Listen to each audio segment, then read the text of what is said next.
What can the arts teach thought leadership practitioners? And how do you take an unconventional idea to scale? Today, I talk with Vince Kadlubek, co founder and director of Meow Wolf, and also the founder of Spatial Attractions. If you've been to any of Meow Wolf's three locations, Santa Fe, Las Vegas, Denver, then you're probably already excited for this conversation. But for the rest of you, Meow Wolf is creating world class, immersive art experiences that weave art, space, and narrative together. I'll ask Vince to explain Meow Wolf here in a moment. And we're going to be talking about the concepts of agency and choice, both for artists co creating spaces as well as people visiting and experiencing the spaces. I'm eager to ask Vince about how we can spark curiosity and interest in our ideas. We'll talk about creating space for people to find meaning. And we'll talk about evoking surprise, delight, and wonder through our ideas. I'm Bill Sherman, and you're listening to Leveraging Thought Leadership. Ready? Let's begin. Welcome to the show, Vince. Yeah, thanks for having me. Great to be here. So I'm excited to talk to you about the ability of taking an idea into the physical space, making it real, and creating responses with people. And my first question is one on behalf of the audience. What is Meow Wolf and what is a Meow Wolf space for someone who's never been inside of one? Meow Wolf is an arts production company. We're based in Santa Fe, New Mexico, and we produce large-scale, immersive, multimedia storytelling experiences.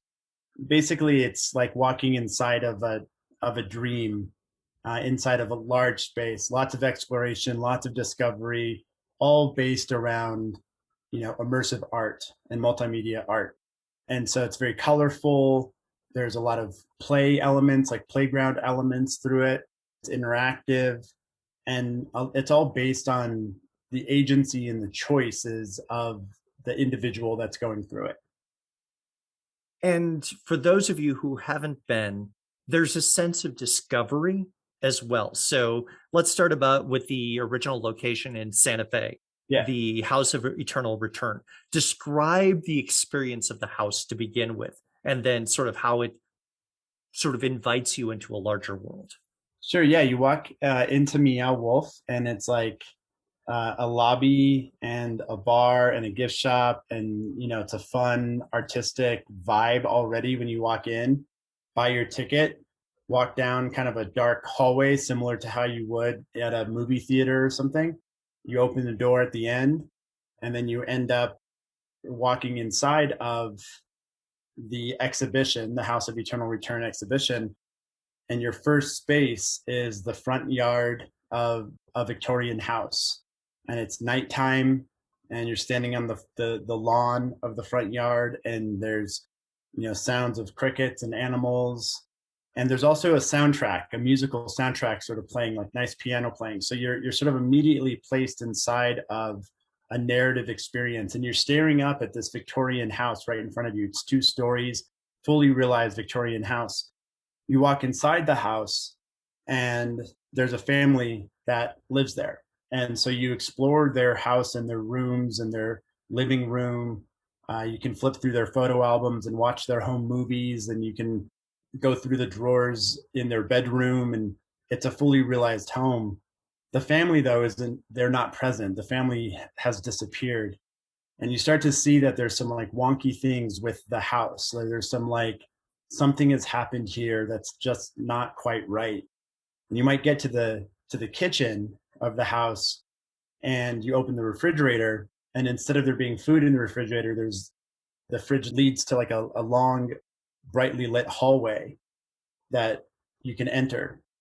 And you can choose to go through the fridge if you want, or you could walk over to the dryer, and you could open the dryer, and you see that there's like this tube slide connected to the dryer that takes you to who knows where. And that's really the most kind of transformative moment for people, is when they discover these portals from the house, and they have to choose to go through them, and who knows where they lead to.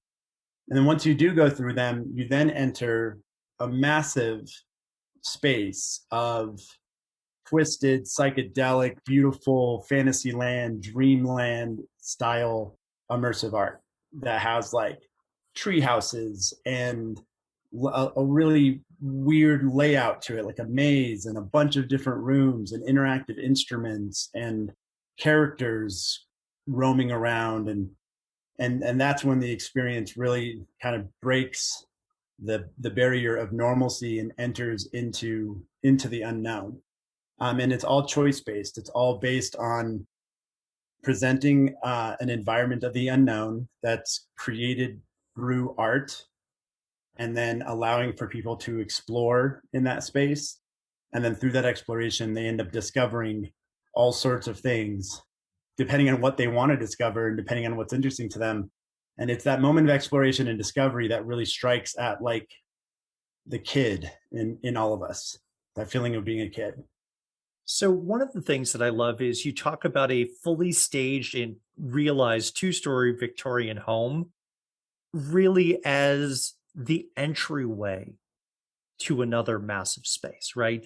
And so people may walk into the space to begin with and go, oh, this is the exhibit. I get to experience someone's life. But really, that's just the front door. And you talk about portals, if you will, whether through the refrigerator or the dryer, as a liminal space, but it invites choice. And one of the things that I want to ask you about is how choice evokes both experience and transformation. So, an environment of the unknown is really important when it comes to having a visceral, authentic experience and personalized experience, and one that feels like it's yours. You need to be in an environment of the unknown in order to have that. And the reason I say that is because if you know it, if it's already known, if lots of other people know it, or if you're handed a map or a guide, or if you're given directions, then you're not the one who's moving through the space. You're kind of doing it based on other people's other people's parameters, or a shared parameters with others. If you're entering into a space that's totally unknown, then it's just you and your experience, and that's it. And so it creates an experience that is much more visceral, much more connected. And similarly, the transformational process for people when going through an experience, entering into the unknown experience based on your own choice, is where any transformational moment happens for people. You can even think about like self-help programs, or even Alcoholics Anonymous or something. It's like the person choosing to go into a transformational experience, that choice is critical to them actually having the transformational experience. If somebody else tells you to go do it, or somebody else gives you the blueprint of how to do it, then it doesn't strike at the core of who you are. And transformation happens at the core of who you are, happens in your identity. And so by providing a space of the unknown for people to venture into, somebody is actually stepping not only into the unknown of that physical environment, but they're stepping into the unknown of who they are. And that's what the transformational moment is. It's stepping beyond the paradigm of known identity and stepping into a paradigm of unknown identity. Now, I'm assuming that you've had the joy of watching people as they've gone through the space. And I know you've talked about some of those transformations. How do people respond when they go Oh, I through? mean, their mind, like we say, their minds are blown. I mean, Meow Wolf is a mind blowing experience. It's a, you know, you with regards to the fridge, like I say this a lot, like at that fridge moment where you walk through the fridge, you kind of realize that if the fridge is more than what the fridge is supposed to be, then maybe the world can be more than what the world is supposed to be, and then maybe I can be more than what I'm supposed to be. And so there's this like freedom that opens up for people when they're given the agency, when they're given the opportunity to be anything that they want. And because within a Meow Wolf, it doesn't really matter like who you have been. Like it doesn't matter who you voted for. It doesn't matter like what kind of dramas you're bringing in, because in the Meow Wolf world, none of those things really are relevant.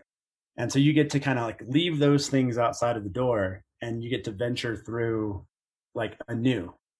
And you start to realize that like you aren't who you have been, that you are the person who's moving forward in life. You are the person that you're becoming, not the person that you have been. And that is like a radical shift for people, to get out of the brain space of memorization and to get out of the brain space that's obsessed with the past and to move into a space that has unlimited possibilities.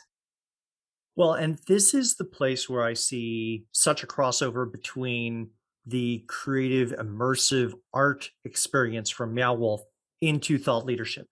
Part of it is the ability to see around the corner into a possible future. And whether it's a risk, an opportunity, like you said, hey, if reality isn't what I thought in this Victorian rules constructed space of the home, well, what did I bring in as well? And so thought leadership allows people to question their assumptions and see something new. And I think that's what's happening with Meow Wolf. Now, let's go behind the scenes. Instead of focusing on the experience of the visitor, let's talk about the creation of the space, right? Because I don't think you would have started from a blank canvas and said, hey, we've got this all laid out. Here's our blueprint. Tomorrowland goes here, right? Exactly. Yeah, for sure. And that because like the same fundamentals that I'm talking about here, where the unknown is really important and the exploration of the unknown and the discoveries that happen within it, that's not just for the visitor, that's also for the people who create it. If you script it out and you design it out and you say exactly where everything's going to be and then make it, it's already known. And so it's really important, like in our process, to identify parameters, a framework of knownness, of integrity, of things that we need to know, the things that we need to know. How big is this room? What are the code? What's the code issues? Where does the electrical go? What's the flow of the layout? We need to know those things, but within the context of within this framework of the known, we have to leave a lot of space for discovery.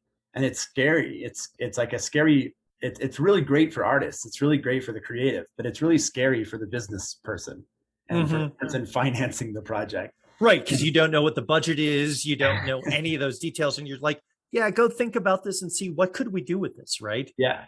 And so that's the balance, and I think if it was all unknown, then it wouldn't exist, or it wouldn't be very well, it wouldn't articulate itself into physical reality very effectively. If it's all known, it also probably won't articulate itself very well into physical reality. And so there's a balance between these two things. You can call it the balance between chaos and order, or black and white, or on or off, or it's the duality that we sort of exist within, that we're playing with here, that allows for ideas for the imagination to enter into reality. So, with that, the ability to work within today's parameters as well as to look into the future. How do you then start taking that to scale?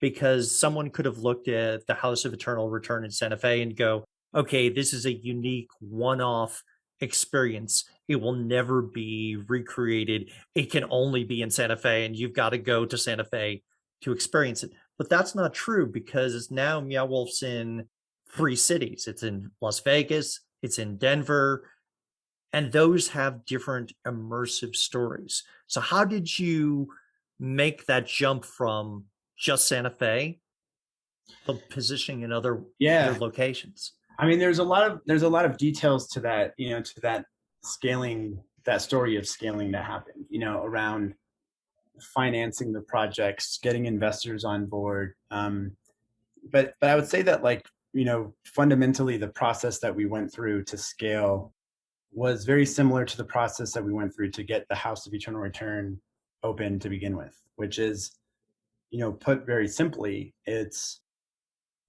allowing for the imagination to construct a vision of the future that is not compromised by resources or by capacity.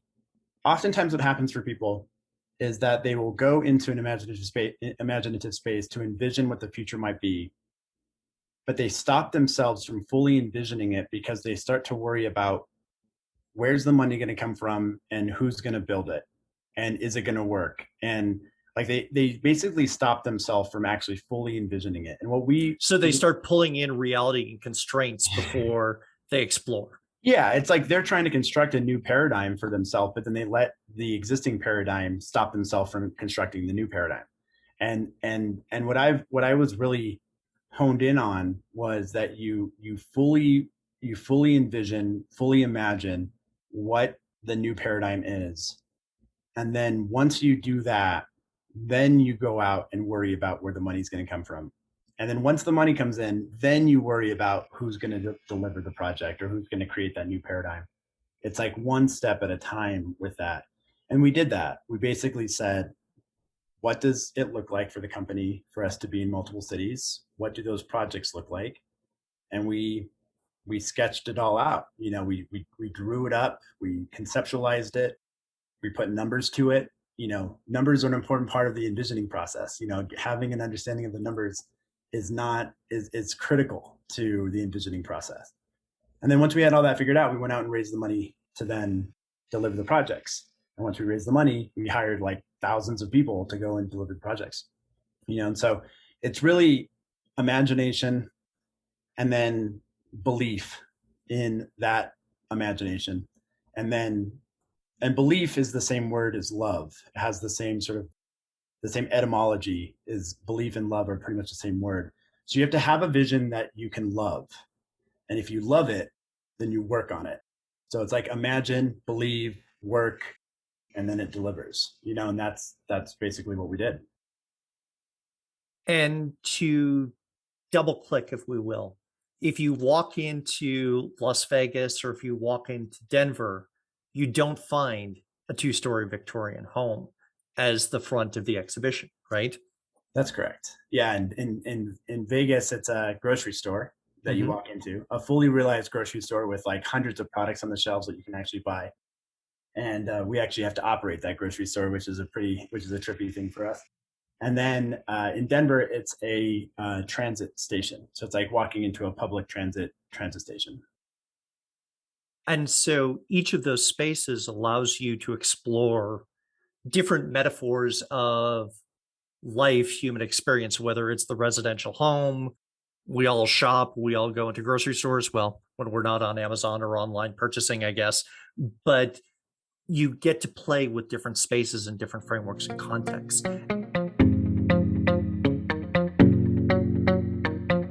If you are enjoying this episode of Leveraging Thought Leadership, please make sure to subscribe. If you'd like to help spread the word about the podcast, please leave a 5-star review and share it with your friends. We are available on Apple Podcast, Spotify, and all major platforms, as well as at leveragingthoughtleadership.com. So my question is for you, how do you identify the right people to bring into each space? Are you finding local artists in each environment? Are you bringing artists with you space to space? How are you finding your experts who can create what is now becoming a Meow Wolf experience and that people have an idea almost of a brand at this point? Yeah, so we do have a team in Santa Fe, brilliant team. Like I think they're the most brilliant team in the world. That that is a full time staffed team that really comes up with a lot of the early stage themes of the project, the themes of the anchor spaces, like the larger spaces within the project, and also some of the key multimedia sculptural components and the stuff that we know we want to build, we know we want to create and come and see come to life. And that's all kind of handled internally. The overall theme of the project and the creative direction of the project, as well as the creative direction of each individual, like I would say the larger container spaces, the anchor spaces in the projects, those are all creatively directed by people who are Meow Wolf people, internal employees. But it's really important for the creative directors to like I said, like design space for the, for exploration to happen in and for randomness to happen within. And so with those design spaces, those design empty spaces, blank canvases, we go out to local communities and we do RFPs, and you know we curate. Basically, like in Denver we had like 3,000 RFP responses and we had to dwindle it down to 150 people.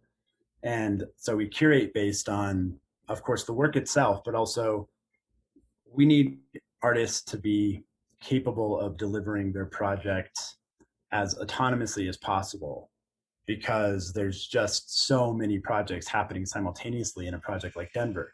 And so we have to look at like how experienced are they, and we also look for diversity. It's was really important for us in Denver to have the majority of our artists be women, to have a large amount of non-white, artists of color. And so that was a big part of it too, was wanting to express a diversity of opinions and a diversity of aesthetics.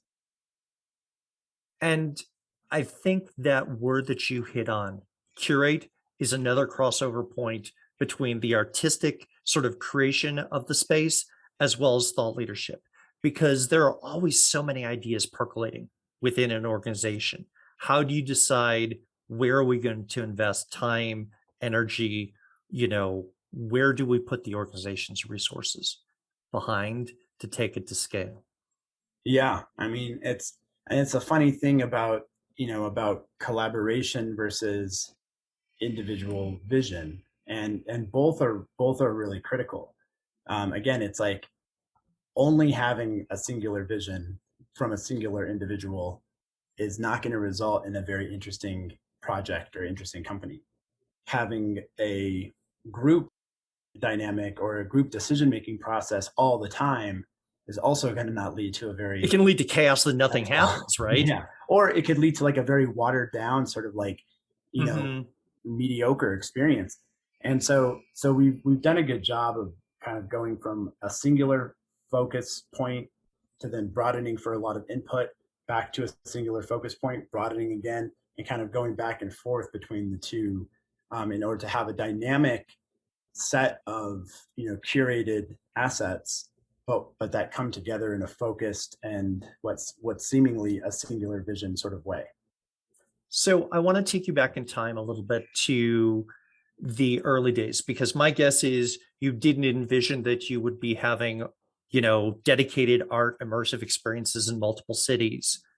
But let's look at the early days of Meow Wolf and some of the immersive events in Santa Fe. How did those early prototypes inform what became the House of Eternal Return? Yeah, so before the House of Eternal Return, we were a group of artists and friends, programmers of physical space for like 7 years.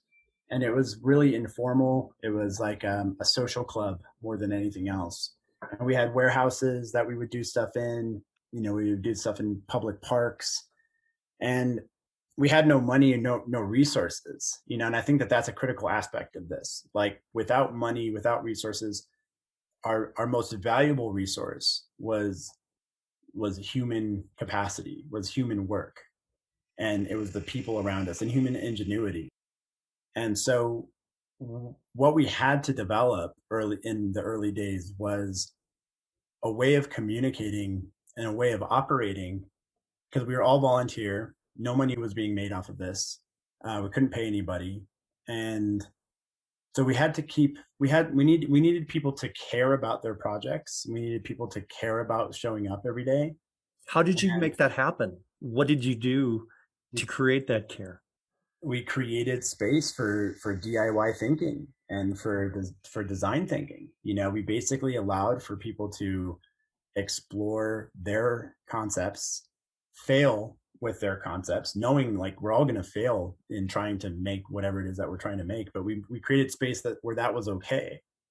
And and it was through the process of trying to create what was in your imagination where there was a reward system for people, because we knew that we may not be getting paid because this isn't an actual business yet, but we're learning a lot. and that learning has a ton of value for, in your life. And so, but we also had to we had to have a language of collaboration and learn how to say yes to things, because no is not a very good way of collaborating, It just and so like in there was like, improv, it's yes and not just and no, because that kills the scene. Yeah. totally. And so yes, and we kind of had a little bit of constitution start to emerge. Yes, and was one of those really important statements. Another one was trust first. Hmm. It's so easy for humans to doubt first. In fact, we doubt first all the time, and business and corporations tend to doubt first a lot. It's Well, like, you should look at we? the risk, right? And you say, Yeah, why should we do that? That's risky. Let's do what we're doing all the time.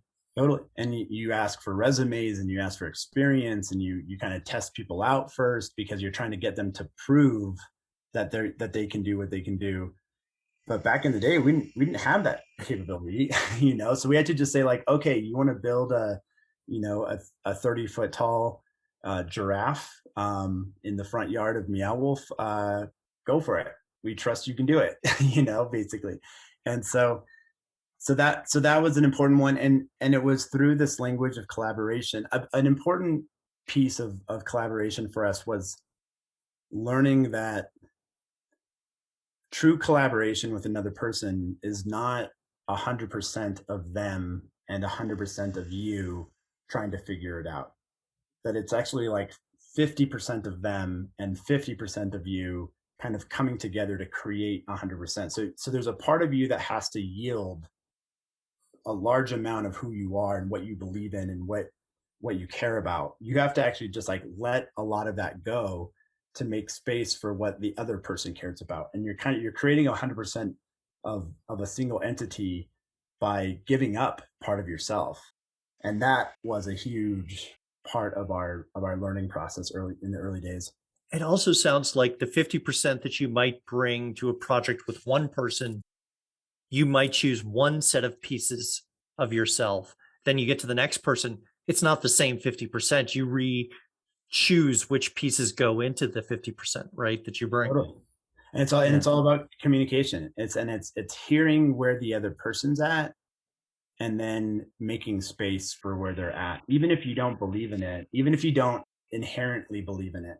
It's like getting yourself to believe in it because they do, Mm-hmm. and it's compassion, honestly, and sympathy, Well, and compassion and passion, yeah, two entirely close, like you were talking about belief and love, right?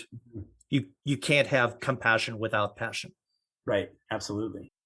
And that communication, because humans were our, our friends were our only resource, really, and so we had to like tend to that resource in this crazy sort of way. And honestly, it's like it's been funny because as we've grown into a business and into a corporation, there's different language that happens in corporations. There are resumes. There is a sort of, you do kind of have to doubt first in some instances.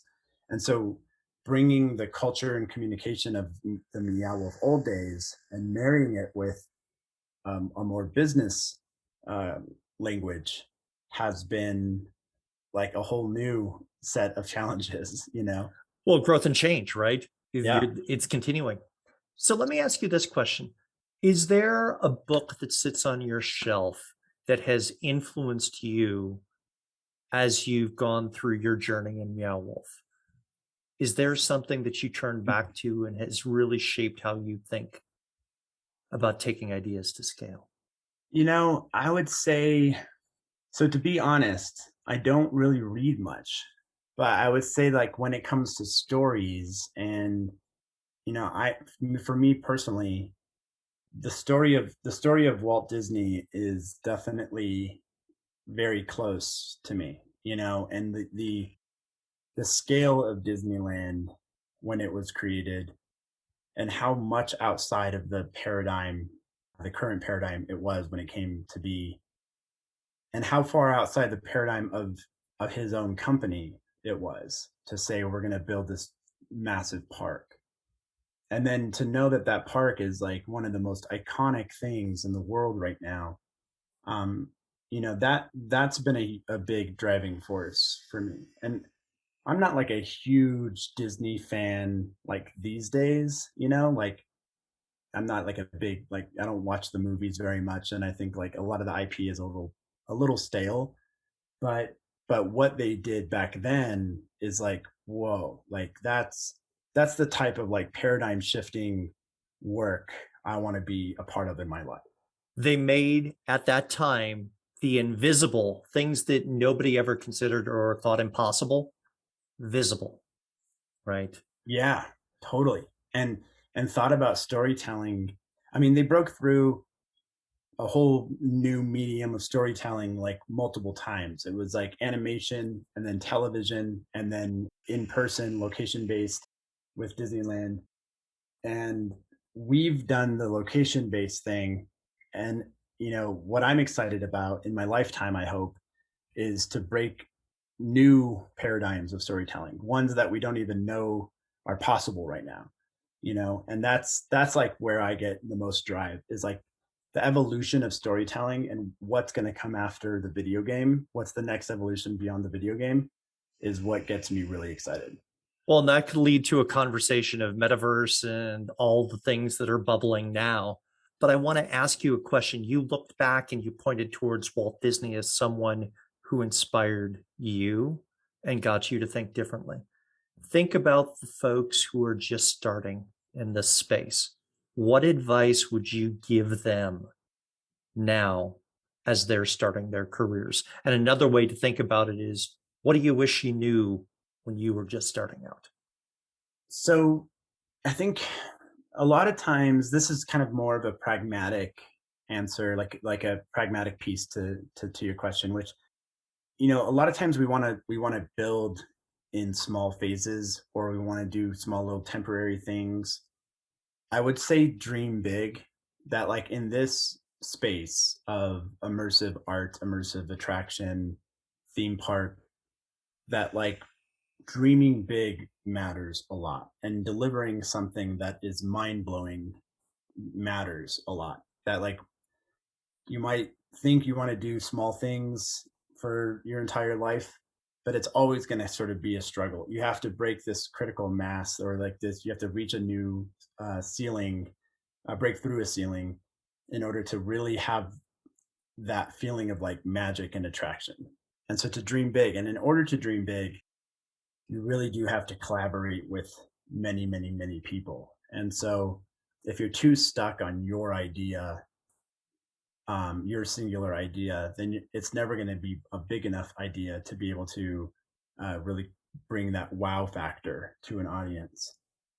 But some other things that come to mind for me in that question, yeah, I think that like when designing a space, really thinking about cultivating the imagination when you're doing it, not just delivering your story or delivering your experience. That's a very like, I don't know, oppressive way of thinking about creating something for people, is like, I want you to experience my story. I want you to experience my experience. Instead, think about it as like an environment for for their own imagination to be inspired, or their imagination to be cultivated. I think far too often in our world, the relationship with the audience is a one-way relationship. It's like, here's a thing we want you to consume, hope you consume it, you know, rather than here's a thing that we want you to experience, and we hope that you also contribute and produce with us. Well, it's like giving a child or a cat a box. They're going to do things with the box that you never considered. Yeah, Whereas, as adults, we often look and go, oh, I can put X or Y in this box. We don't see the possibilities. totally. And that's and the places you can think about that in are like, what story are you telling and how are you telling it, and to not be too, to not dominate a person's experience too much with the story that you're trying to tell. Also, operationally speaking, don't try to walk people through their experience for them. Leave it up to them to have the experience that they have. I think is critical. Yeah, and I think also prompting the audience to participate in the work, rather than just being observers of the work. Try to prompt them into participating with the work or inhabiting it. Like, allow them space to feel like it's theirs, not just that they're looking at something that is yours. It's the difference between presentation and invitation in my mind. You're Totally. inviting into a space, you're inviting co-creation, and you're celebrating their experience and their choices rather than telling them they're right or wrong. Totally. Yeah, 100%. And you're going to have people who have a hard time. Like, there's going to be those who go through the experience, and because you didn't tell them what to do, and because you kind of left it open, they're going to leave saying, I don't know what that was. I didn't Mhm. get it. But you have to be okay with that. Like, that's the experience they had. I think a lot of times we over operationalize our experiences because we want everybody to have a good experience, but it really caps the level of experience that people can have. You sort of it gravitates to the mean when you do that. Whereas by leaving it for people to discover, you wind up having more people who they drop a lot of the constructs and the pretenses. And I think it's fair to say you get a lot of people who turn into 5-year-olds screaming around and just in delight Yeah, exploring the absolutely. space. Yeah. Yeah, and another big thing I'd say of like advice out there to those who are kind of in this immersive design space is realize that the value of any space is your own creativity and your own ability to design things for others. It's not in the IP. So I would actually encourage a lot of people out there in the world of design build and immersive design build to consider not doing the experiential marketing activation for that big brand that just offered you, a few $100,000. Instead, like, design your own thing, or maybe don't consider, maybe refuse the next big project from Disney or Universal, and instead design your own thing, because it's not the Star Wars IP, it's not the Avengers IP, it's not the Panasonic activation where the value is at. The value is in the artwork, in the creative design, in the experience you can bring. And with that, I just think that there's going to be a lot more interesting content out in the world, and a lot more content that is truly an artistic expression rather than just a brand play. There's a lot more that we could talk about, but I think that's a great place to leave the conversation on. Vince, thank you for joining us today. And if someone wants to learn more about Meow Wolf, where do they go? You can go to meowwolf.com. Also, you can look us up on TikTok. There's a lot of really great videos there, YouTube. But definitely the best way to learn about Meow Wolf is come to Santa Fe, come to Vegas, come to Denver, check it out in person. It's really hard to describe otherwise. So experiencing it firsthand is the best way to get to know us. Fantastic. Thank you. If you're interested in organizational thought leadership, then I invite you to subscribe to the OrgTL newsletter.